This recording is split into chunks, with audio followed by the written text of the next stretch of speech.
Soria, tenemos datos, digamos, y ¿quién mejor que el fiscal de Tarapacá para ayudarnos con eso? Sí, correcto. Nadie mejor que él, Raúl Arancibia, fiscal regional, muchas gracias Hola, por fiscal. recibir este llamado. Es muy importante tener la voz del Ministerio Público, un organismo independiente. Me parece que aquí hay varios actores, ¿no? Parte por la autoridad local, municipalidad, delegado, gobernador, poder judicial como un poder independiente del Estado y el Ministerio Público como un organismo independiente también. Efectivamente, aquí hay estadísticas. Para ponerle, damos datos a esto. Estadísticamente, hoy día, en los últimos, diría yo, entre Bachelet y Piñera, los últimos gobiernos que se han ido imponiendo el poder y que muchos creemos que tienen la cuota mayor de responsabilidad, ambos, por diferentes temas. Han crecido los delitos. ¿Es hoy día la región de Tarapacá, por ejemplo, una región más peligrosa en términos estadísticos de lo que era antes de la crisis migratoria o no? Efectivamente, sí, bueno, un gusto saludarlos a todos. Evidentemente ha habido un cambio notorio, paulatino pero sostenido, en crecimiento en la delincuencia, en la criminalidad. Han bajado, sí, ciertos delitos, pero los delitos menores, pero se han incrementado los delitos de mayor connotación social, como es el robo con intimidación, el robo con violencia, el robo por sorpresa, ni qué decir el homicidio, que ha tenido un crecimiento increíble en los últimos años. Entonces, y eso evidentemente obedece, ¿no es cierto?, a la situación que vivimos aquí en la zona, que es una situación especial. Yo he insistido mucho en que hace años vengo diciendo lo mismo. Yo hace 6 años soy fiscal regional y antes fui fiscal adjunto, fiscal jefe de Alto Hospicio durante 12 años. Puedo decir, ¿no es cierto?, que venimos insistiendo en que a esta zona hay que darle un tratamiento especial porque es una zona fronteriza, es vecino a uno de los principales productores de droga del mundo, ¿no es cierto?, con una frontera absoluta y totalmente permeable, donde ingresa y sale a quien se le da la gana, ¿no es cierto? Hoy día tenemos, ¿no es cierto?, una inmigración descontrolada, absolutamente, sin ningún registro de las personas que ingresan, ¿no es cierto?, a este país, y sabemos, ¿no es cierto?, que muchos de ellos efectivamente son delincuentes, y muchos de ellos tenemos antecedentes serios que nos indican que han ingresado gente que tiene aparentemente órdenes de búsqueda en otros lados. En consecuencia, ¿no es cierto?, esto ha ido creciendo. Yo le puedo dar un dato estadístico preciso. El año 2010, ¿no es cierto?, había una proporción de imputados extranjeros aquí en la zona de un 6%. Esos eran los imputados conocidos de nacionalidad extranjera al año 2010. Hoy día, al año 2021, hemos llegado a un 29%, estas son estadísticas reales del Ministerio Público, o sea, hemos llegado a un 29% de imputados extranjeros. 4 veces más. Casi 5. 4 veces más. Claro. Casi 5. Casi 5. Exactamente. Casi 5.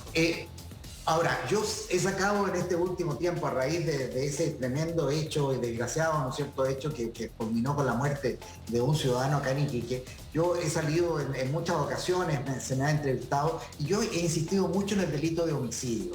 ¿Y por qué he insistido tanto? Porque el año 2020, en Iquique, o en la zona más bien Iquique, Alto Hospicio, ¿no es cierto?, hubo 18 homicidios, 18, lo cual era una cifra interesante, relativamente alta, pero controlable. Sin embargo, el año 2021 llegamos a 51 homicidios, es decir, un 183% de aumento. Perdón, pero que no pase, no puede pasar así de colado. El dato es muy interesante, fiscal. Discúlpeme, lo que pasa es que si uno no le pone números, deja abierto el tema a pulsos xenofóbicos, ideas de sesgo. Pongámosle números oficiales del Ministerio Público, que nos dan el dato duro, ¿no? Entonces usted dice, el 2010, voy a repetir porque me parece que es súper clave lo que usted está dando para que la gente también entienda, aprenda y logre decodificar y leer los números. El 2010, en la región de Tarapacá, lo dice el fiscal regional, había un 6% de imputados extranjeros. Un 6%. Del total de imputados del año 2010, el 6% tenía nacionalidad extranjera. El 2021, eso se ha multiplicado casi por 5. Es decir, el 29% de personas del total de imputados son extranjeros. Se ha quintuplicado el número. Y usted habla de un aumento de los homicidios del 123%. ¿Entre un año y otro, fiscal? 183. 183. Esto Disculpe, es 183. ¿En qué periodo? Exacto, entre el año 2020 y 2021. O sea, en un año. El año 2020, en un año. El 2020 tuvimos 18 homicidios, el año 2021 tuvimos 51.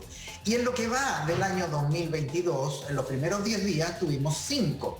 O sea, espero que esa proyección no continúe porque llegaríamos a una cifra. Ahora, ¿por qué digo que es tan importante el delito de homicidio?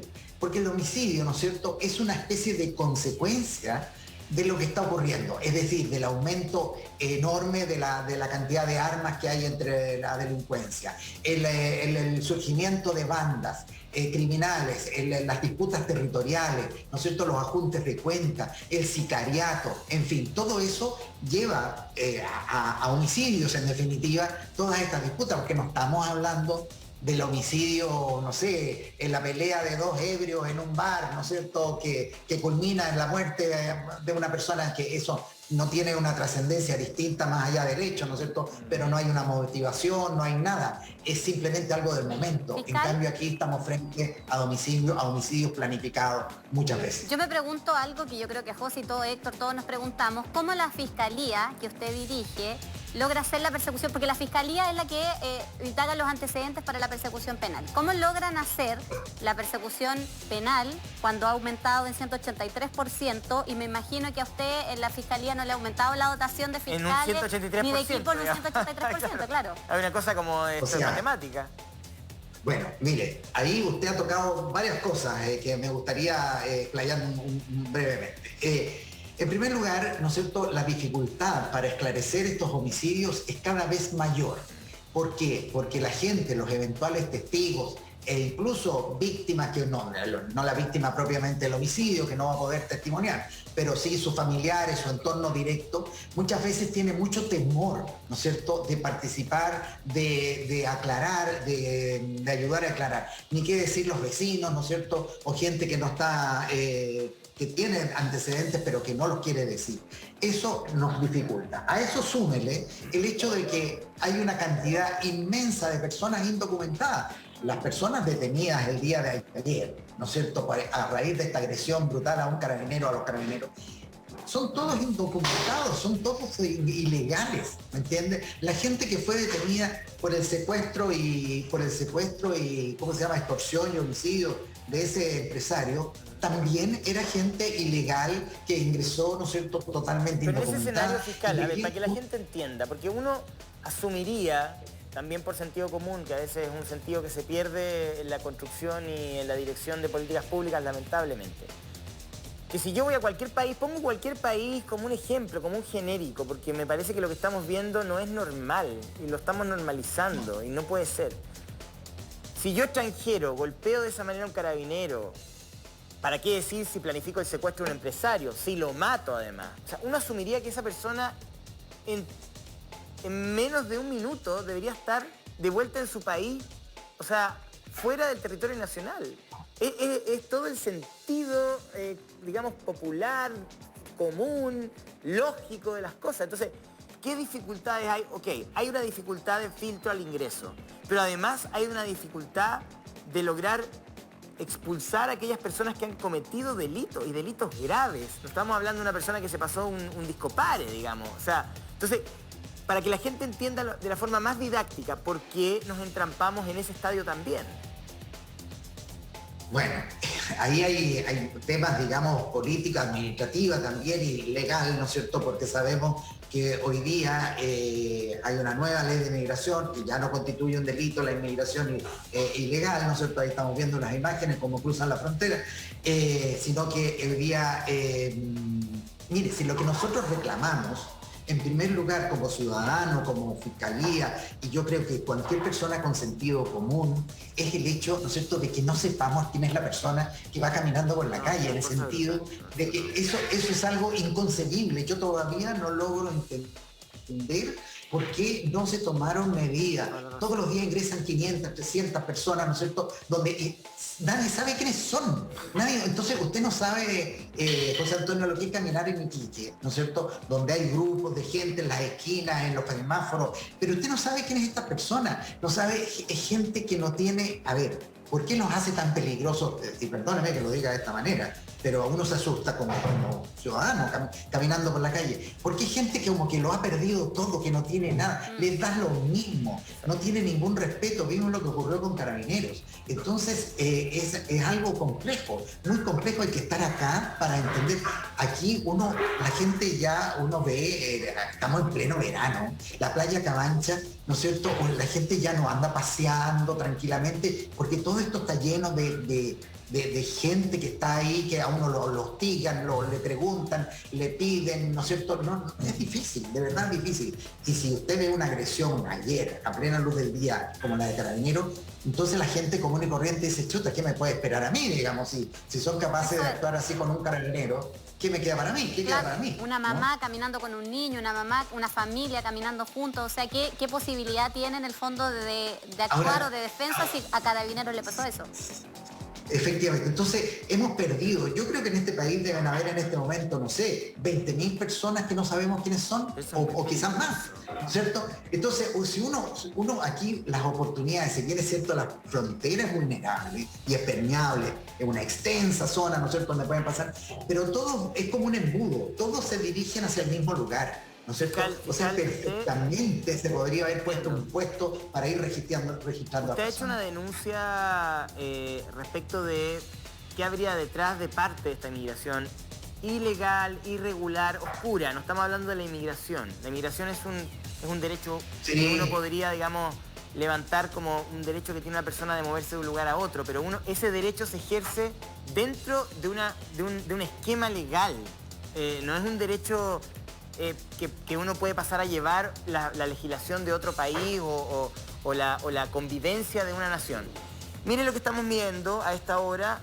Fiscalía de Tarapacá, me imagino que a partir de investigaciones suyas, ¿no? Organizaciones criminales mexicanas, colombianas y venezolanas intentan instalarse en el norte. Usted hace esta denuncia que fue publicada el 12 de enero, el día miércoles 12 de enero. Me gustaría ver si pudiésemos profundizar en el tema. Bueno, claro que sí. Mire, nosotros aquí hemos tratado de estar muy atentos. Nosotros como norte hemos enfrentado el tema del tráfico de drogas, por ejemplo, desde siempre, ¿no es cierto? Porque el tema de la droga ha sido permanente. Pero, ¿no es cierto?, siempre existía el tráfico que venía de Bolivia con traficantes bolivianos, del Perú, ¿no es cierto? Y era gente que entraba, salía, por supuesto, con el asunto de la droga. Y eso es una cosa que nosotros veníamos manejando hace mucho tiempo y es por eso que la Policía de Investigaciones, sobre todo, ¿no es cierto?, tiene aquí una brigante de narcóticos poderosa y nosotros llegamos a incautar acá el 64% de la droga que ingresa al país. Pero hoy día, ¿no es cierto?, han empezado por el atractivo de esta zona, por las rutas nuevas que busca el narcotráfico, otras organizaciones, ¿no es cierto?, más allá del boliviano, del peruano, colombiano e incluso mexicano, han intentado, ¿no es cierto? O sea, Colombia también hemos sufrido una inmigración muy fuerte de Colombia y con gente, digamos, de malos antecedentes que ha traído droga y que comercia con droga aquí en la zona.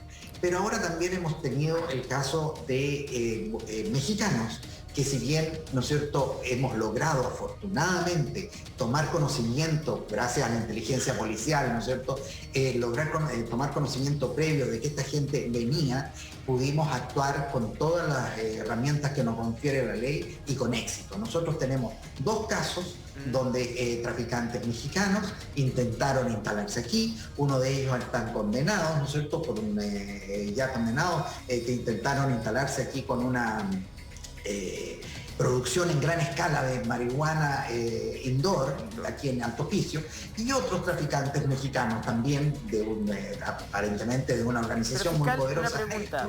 Que intentaron también. Uno entiende el fenómeno venezolano, uno entiende que hay una dictadura, que hay una migración que es de carácter político y de supervivencia, y que dentro de estas caravanas, digamos, de personas, que proyectados pueden ser 7 millones perfectamente al cierre del año, se filtren o haya personas con antecedentes. Sabemos que el gobierno venezolano tampoco entrega esos antecedentes, lo decía usted, lo dice el delegado. En fin, o sea, cuando se llama a Venezuela para pedir los antecedentes de ciertas personas tampoco hay récord policial. Entonces sí, evidentemente, tener la identidad y saber quiénes son cada uno de los que entran es muy difícil. Pero en el caso de colombianos, personas que vienen de México, ahí hay un elemento, o sea, deberíamos saber quiénes son. Uno entiende que en el caso venezolano hay una migración masiva, pero si entran 2 funcionarios de organizaciones criminales mexicanas, uno dice, bueno, ¿cómo? O sea, son 2. ¿Cómo? Porque está bien, yo entiendo que usted está hablando de la resolución doméstica, cómo se resuelve al interior, la coordinación del Ministerio Público con Carabineros, en fin, y se desarticula. Pero la pregunta es cómo entran, o sea, ¿por qué entran? Bueno, en el caso de los mexicanos, estamos hablando de gente con ciertos recursos económicos importantes, ¿no es cierto?, que arrendaron acá un departamento, ¿no es cierto?, intentaron conocer el movimiento local para estudiar, ¿no es cierto?, la posibilidad de importar droga desde Bolivia y llevarla en consecuencia, digamos, abrir una nueva ruta para ellos hacia Europa. Ese era el objetivo, ¿no es cierto? Pero esa era gente, ¿no es cierto?, que actuaba, no eran indocumentados, estamos hablando de gente que simulaba ser un empresario importante que iba a hacer negocios aquí en la zona, digamos, ¿me entiendes? Entonces, eso es distinto. Pero afortunadamente, y en ese sentido debo yo reconocer la experticia de la policía, ¿no es cierto?, y de todo el análisis y de inteligencia que se pudo establecer, logramos detectar eso. Y logramos, ¿no es cierto?, tenerlos bajo vigilancia y en definitiva detenerlos, y hoy día están en prisión preventiva esperando un juicio. Fiscal, mire, déjeme detenerme un poquito ahí porque usted habla del trabajo de las policías y también sobre el operar de estas bandas, que es la denuncia que usted hace. Héctor, quiero preguntarle, ¿de qué manera se configuran estas bandas? Porque son de nacionalidades diversas, ahí lo que veíamos en el titular, mexicanas, colombianas, bolivianas, ¿cómo operan, cómo funcionan y por qué vienen a desplegarse a Chile? Claro, aquí hay que entender primero, en el caso de los mexicanos que vienen, y como me tocó detectarlo en Guatemala cuando estuve allá, cuando hacían drogas sintéticas, generalmente los que van a hacer este tipo de negocios, van a abrir la ruta, no son más de 2 personas, justamente como ha ocurrido en estos 2 casos. Para abrir la ruta, dice. Es lo que andan buscando, son abrir rutas para que instalar de alguna manera el negocio y ampliarlo. ¿Estos son laboratorios, plantaciones? A ver, uno de los grupos que fue detenido ahí, y don Raúl me puede, se dedicaban a la producción de marihuana indoor.